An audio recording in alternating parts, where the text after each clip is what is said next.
6 of responses. Well, I hope that if things aren't going well, they start going well very soon. Anything before we get started?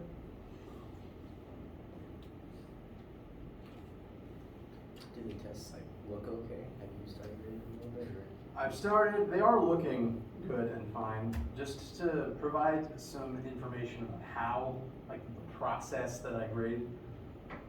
I do every first page together at once, followed by every second page, followed by every third page.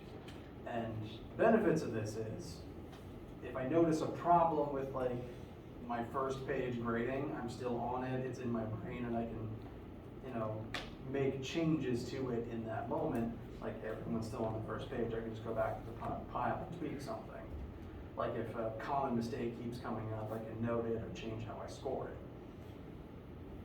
The downside is I don't finish anyone's test until at the very end after I'm done with everyone's last page. So I won't have a score for anyone until I actually get through that last part. And I'm anticipating, I have a goal for myself. I have to have them done by the 14th because that's the day the midterm scores go out. I believe they go out that morning. So, goal for myself is to have everything graded and entered by the 14th. And that means that either Wednesday or Friday, depending on which day I happen to finish them on, I'll hand them back, you can keep them, and we'll just talk about them. I'll go over the answer key, talk about what I thought were some common mistakes and things I want people to take away from it. And then on whether or not that day is Friday, on Friday when the midterm scores go out, that midterm grade will have your first test score factored into it. Now, again, it doesn't mean I don't have a score to tell anybody right now. And after I get past the first page, I don't see anyone's name anymore, so it just kind of becomes a blur of pages and answers one after the other. So I can't necessarily tell any one person how they're doing either for that reason.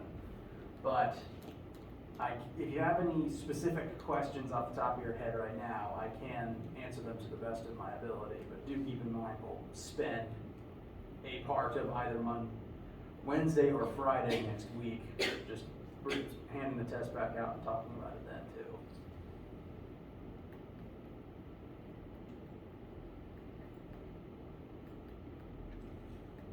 And you said that there was no curve to it because there was extra points built in, right? There is bonus points built in.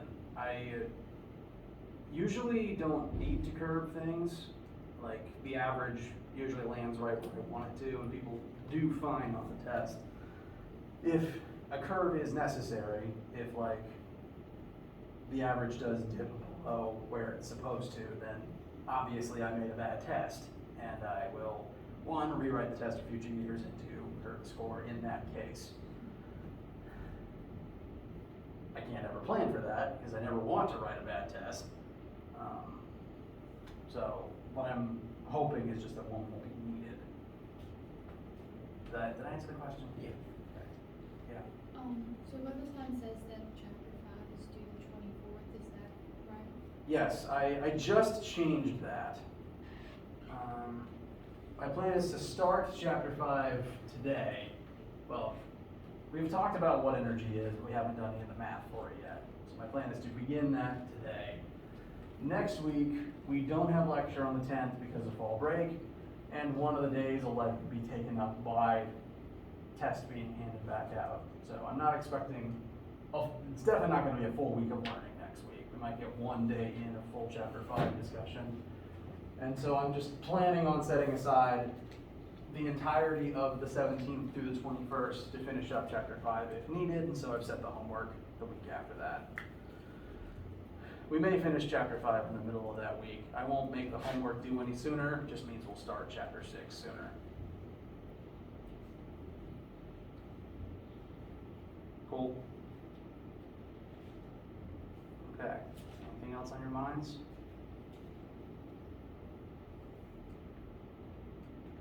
All right. Well, it is Friday, so I want to get through at least some of this material as concisely and as quickly as possible so you guys can not have to focus too much today. I know you're in the middle of a midterm test season. Chapter 5 is going to be about work, energy, and power. These are all very related concepts. In fact, I might, you know what? You don't need to do anything yet. I'm just changing for my own benefit.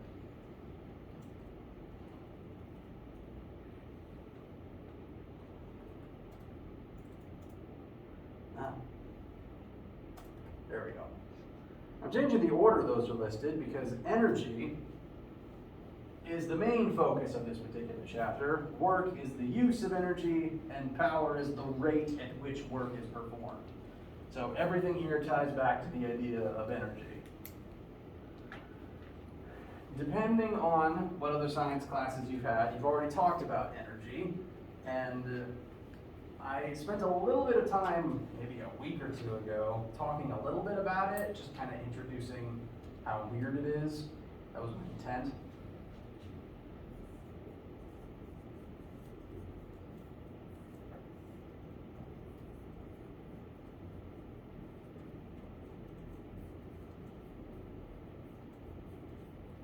Energy is going to be the backbone of this chapter, and it'll be very important moving forward. We're adding it to that list of important things that are going to recur through the entirety of your physics tenure here. Energy is important because it's mysterious, so the terms to describe it are still vague. It's the thing that allows stuff to happen. Either an object needs energy to do something, or energy has to exist within a system for that system to be able to start doing stuff. Depending on how much bio and chem you've had, which I know that most of the students taking this class are interested in bio or chem or pre-pharm or something like that. I don't tend to teach physics majors at this level. In those subjects, joule energy tends to describe more how much energy is informing this chemical reaction, how much energy does it give off, or how much energy is involved in this biological process, carbs consumed, heat given off, temperature of the organism, stuff like that. For physics, energy is still talking about the same things. It's the amount of energy in a system that will allow that system to do stuff. We are going to measure energy in units of joules. Other units you may have used in the past for energy include calories. I believe that's the more commonly used chemistry unit, and probably biology. And the calories on food packages are the same type of that chemistry, biology calorie as well. And joules is just another metric. It's literally the metric version. And it is named after, as most things in this class are, a scientist by the name of Joule. It is abbreviated to uppercase J, and bless you. Kind of like how there's lots of different forces that all share the unit of newtons, there's going to be a lot of different forms of energy that will all share the unit of joules.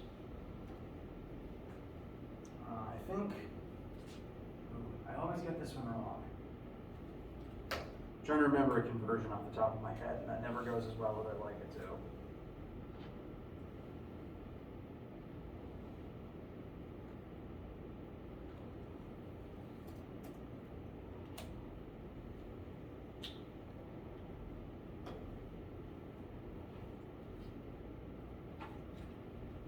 For a sense of scale, 1 little c calorie is equal to 4.184 joules. That little c calorie is not the same as the one in your food, though. Food packaging actually lists things in terms of big C calories, which are technically kilocalories. I assume they do this just to make the number smaller and therefore less scary.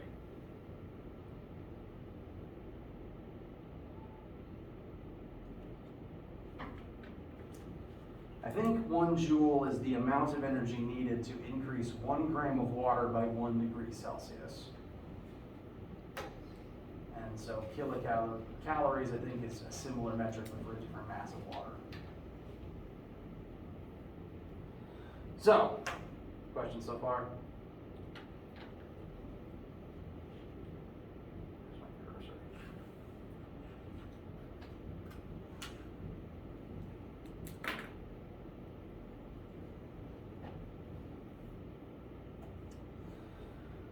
The first way that we're going to describe energy in this class is it is the source that is drawn upon for something to be able to do work.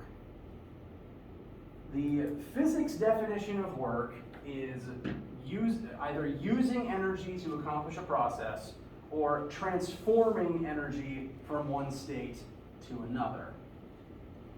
The act of doing work inherently either gives energy to something else. For example, say I hit a baseball with a baseball bat. I do work upon the ball, I give it energy, and so ideally it rockets off towards the horizon because it now has that energy that used to be in my muscles. So that was a transfer of energy.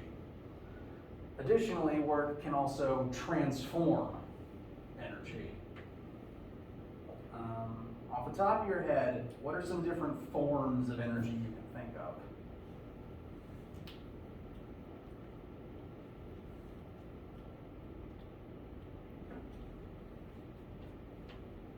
Like heat. Yes, thermal energy is a form of energy. I'm going to put that over here on its own. If something is warm, it has a lot of thermal energy inside of it, whereas if something is cold, it has less thermal energy inside of it. And you can, that's actually a great example. I'm glad you mentioned that one. Because friction, you can physically do this if you want to. Friction is the process of using work to turn mechanical energy into thermal energy. So this action, you are doing work and transforming mechanical energy inside your muscles into thermal energy inside your palms. So, transformation as opposed to just transference. Work, the term work can apply to both. Some other common forms of energy we're going to talk about include kinetic, gravitational potential,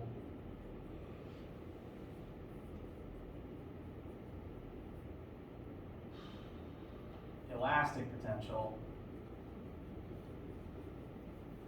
and there's also electric and chemical, among other types as well. These are just the ones that people tend to think of quickly. And those are the types of energy? Yes, lots of different forms of energy, but they are all still energy, they are all still joules. Still measured in joules, they are all the same thing. It's just some process has converted it into a different form. For example, a hydroelectric power plant takes the kinetic energy of water, transforms it into electrical potential energy stored inside of a battery, and then when you plug that battery into an electric fan, it's turned back into kinetic energy in the spinning fan blade, and then in the air molecules that the fan blade is pushing. All of that is work. It's all the same energy, but it's just transforming from state to state as work is performed on it. And you said mechanical. Is that not one? Mechanical is a type of energy, but it's more a broad classification of energy types. The reason that I wrote them in this weird configuration is because these three are the main forms of mechanical energy we're going to look at. So mechanical is kind of an umbrella term. Mechanical energy refers to any energy type that has to do with physical motion or movement.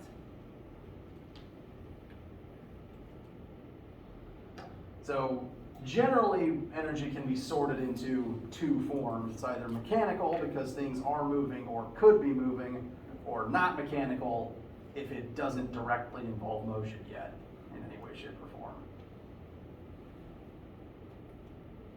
We're going to focus mostly on mechanical energy this semester. If you take 1510, we'll expand to include other types as well. Right now, we'll just focus on mechanical for the time being. But since friction is involved, thermal energy is going to come up anyway. Kind of can't avoid it.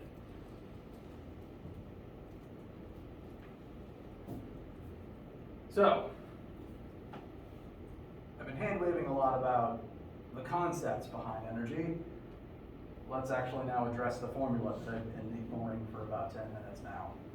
Formula that's currently on the screen is the textbook definition classic formula for work. The uppercase W stands for work. I should actually label that.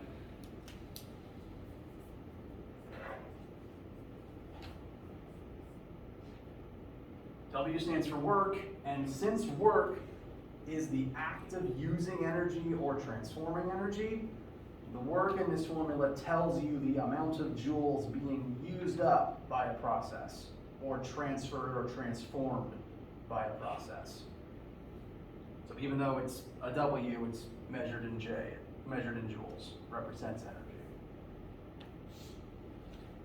What this formula tells us is, in order to perform classic mechanical work, you have to exert a force on an object, and it has to move some distance as a result of that force. As an example,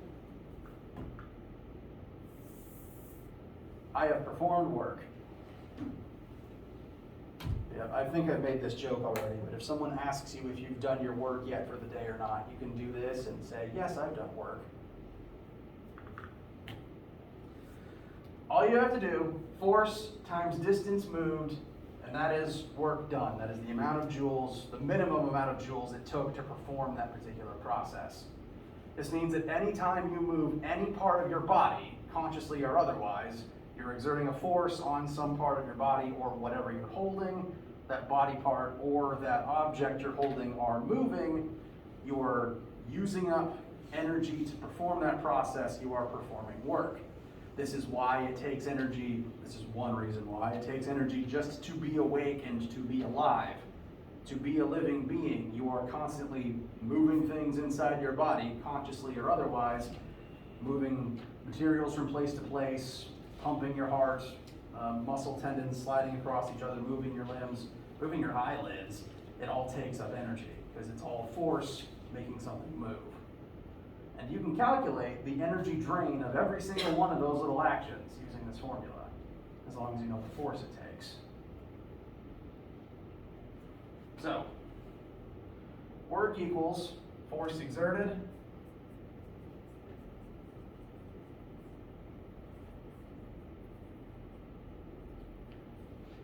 and delta x is the displacement caused by that particular force.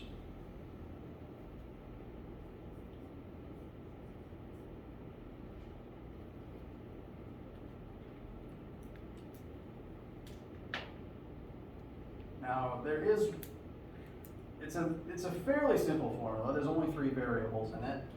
There's one small catch to be aware of, and it's why this it's not really lowercase, why this subscript P is here. In order to do work, the force you exert has to be parallel in the same axis as the resulting displacement. If I push this tape dispenser back and forth across the table, is the force I'm exerting back and forth in the same parallel axis as the displacement? Yes, that's all in the x-axis. However, well, there's a couple different ways I can describe it. Bless you. Let's say that this chair is super heavy. It is beyond what I, a mere mortal, should be able to push. And so I am exerting as much force on it as I possibly can, and it just doesn't budge. Am I doing work? Mathematically, no, I'm not. Because if the chair doesn't budge, displacement is 0. There's no motion to be parallel to. I'm using up energy, or it'd be more accurate to say I am wasting energy, but I'm not accomplishing anything. I'm not successfully transferring any energy into the chair. Additionally, say I'm pushing and straining as much as I can and nothing's happening, and then a machine, one that's designed to move heavy chairs, comes along and starts pushing it in the perpendicular axis. Machine is pushing it in the X. I'm trying as hard as I can to push it in the Y, and nothing's happening. It's moving in the Y, I'm pushing in the X. I think I reversed those. Point is, perpendicular, am I doing work? Am I accomplishing anything? No. The machine is exerting a force this way, the chair's moving this way, those are parallel, the machine is accomplishing something. I am not, if I'm pushing in one axis, yet it moves in the other. That's the only catch to this formula. The force and the displacement have to be parallel. So,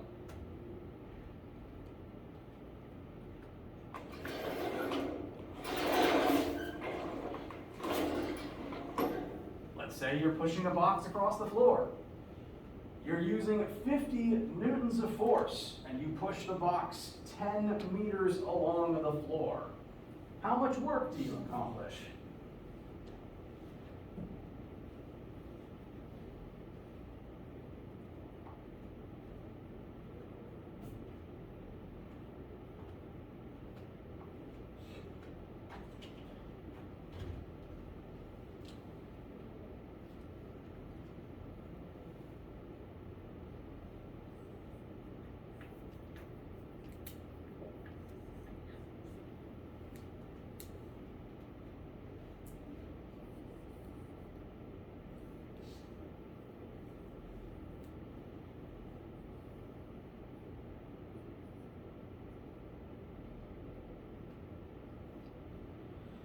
So you exert 50 newtons, let's just say to the right, box slides 10 meters to the right.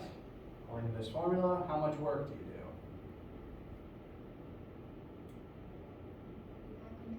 500 joules. I almost said newtons. 500 joules, very good. Just 50 times 10. Now, counter question. Assuming this takes place on Earth, the box is going to have a weight of 100 newtons while this is happening. So gravity is exerting a force of 100 newtons as the box moves 10 meters to the right. Is gravity doing any work here? Correct, it is not. Gravity is perpendicularly downwards compared to the X displacement. So if you're sliding side to side, gravity is not doing any work. Gravity is not changing the energy level of the object. Now, if it was falling is the textbook time that gravity is doing work on something and changing its energy level. The act of falling transforms potential into kinetic. But if you're just sliding side to side, gravity's not doing anything except making your life harder. So gravity in that is the P you were talking about being parallel? Yes, and I'd actually write it in your notes like this, as opposed to the P, since frustratingly parallel and perpendicular start with the same letter. I just didn't have that symbol available to me when I was making these notes. But force must be parallel to the displacement. And you could also describe it as the displacement needs to be parallel to the force. It doesn't really matter which variable the symbol goes on, as long as the both of them are perpendicular. I almost said it wrong again. As long as they are parallel to each other. They can actually even point in opposite directions as long as it's in the same axis. You can displace to the right, exert force to the left, and work is still being done. has to be parallel.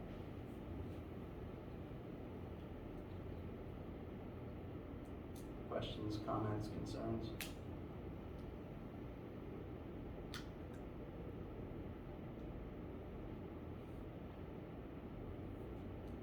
Okay.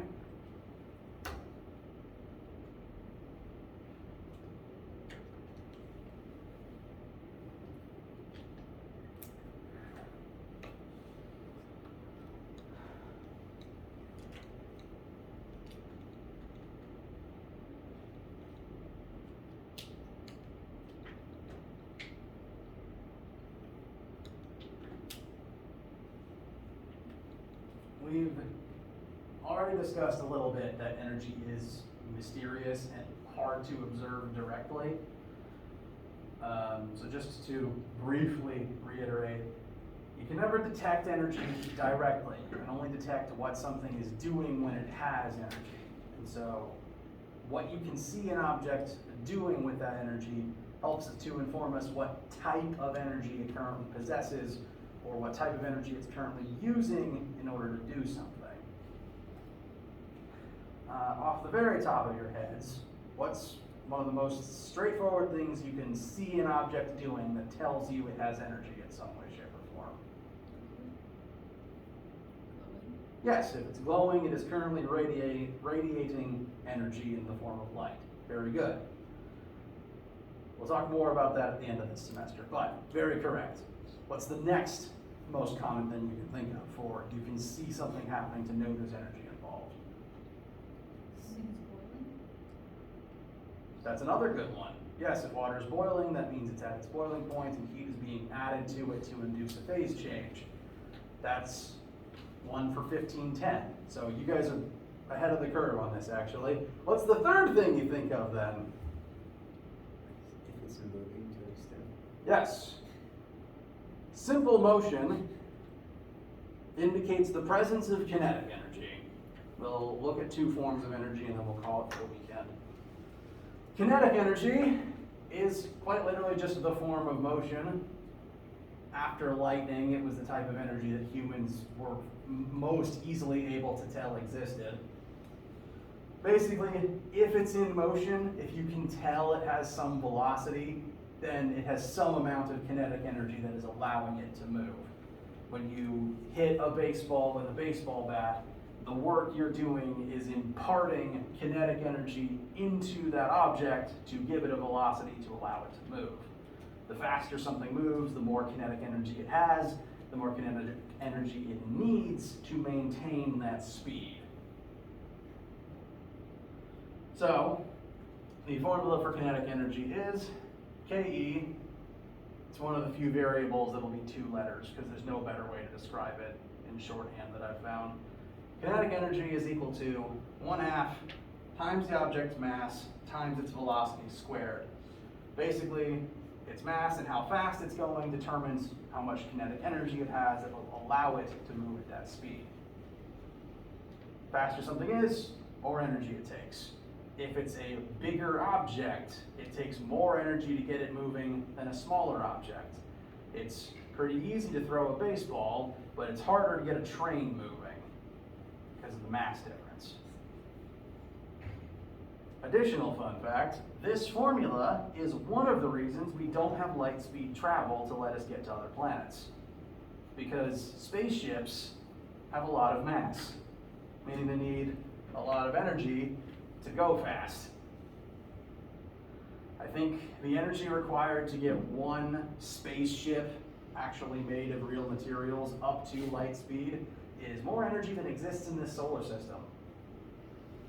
Light speed is kind of an impossibility unless you are made of light.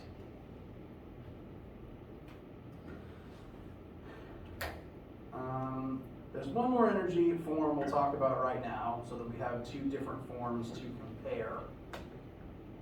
And this one's the weirder one of the two.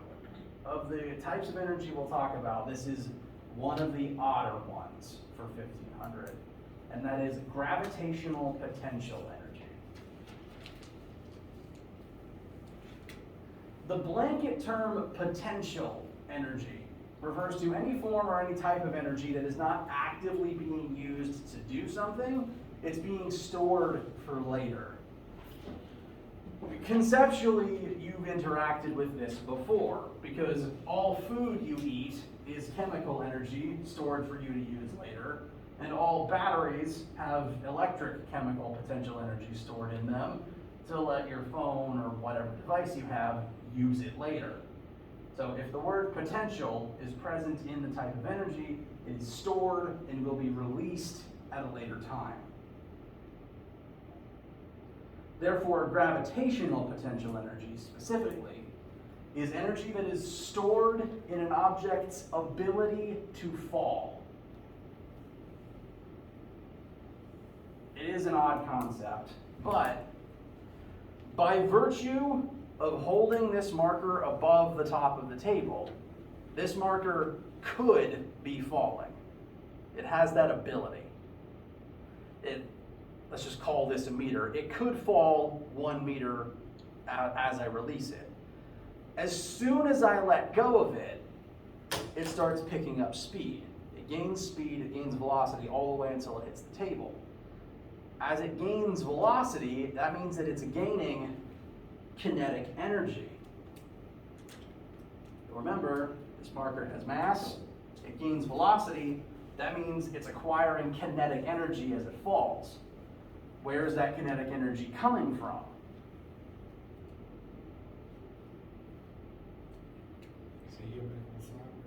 Yes. That kinetic energy is being transformed from the gravitational potential energy that the marker already had. GPE is kind of invisible until it starts doing something, but if an object has GPE, there's an amount of energy stored in the distance that it could be falling. Because when you let it go, that energy is released and it starts moving. It's not dissimilar to stretching a rubber band and letting it go. You're storing energy in it, and once it's released, that energy is also released. So GPE is just specifically energy stored in an object's height, energy stored in its location within a gravitational field. As long as there is some distance you could fall, you have some amount of energy that will become kinetic once you start falling. This is also the reason why it takes energy, why it costs work to lift things. Because when you're lifting something, you're giving it GPE. You're doing work to transfer GPE into this object. Every joule of GPE it gains costs you at least a joule of work to be able to physically get that object raised to that height. This is, again, why you have to do work to lift stuff. You're literally transforming energy in your arms into GPE in the object, and then probably hoping it stays up there and doesn't fall off the shelf.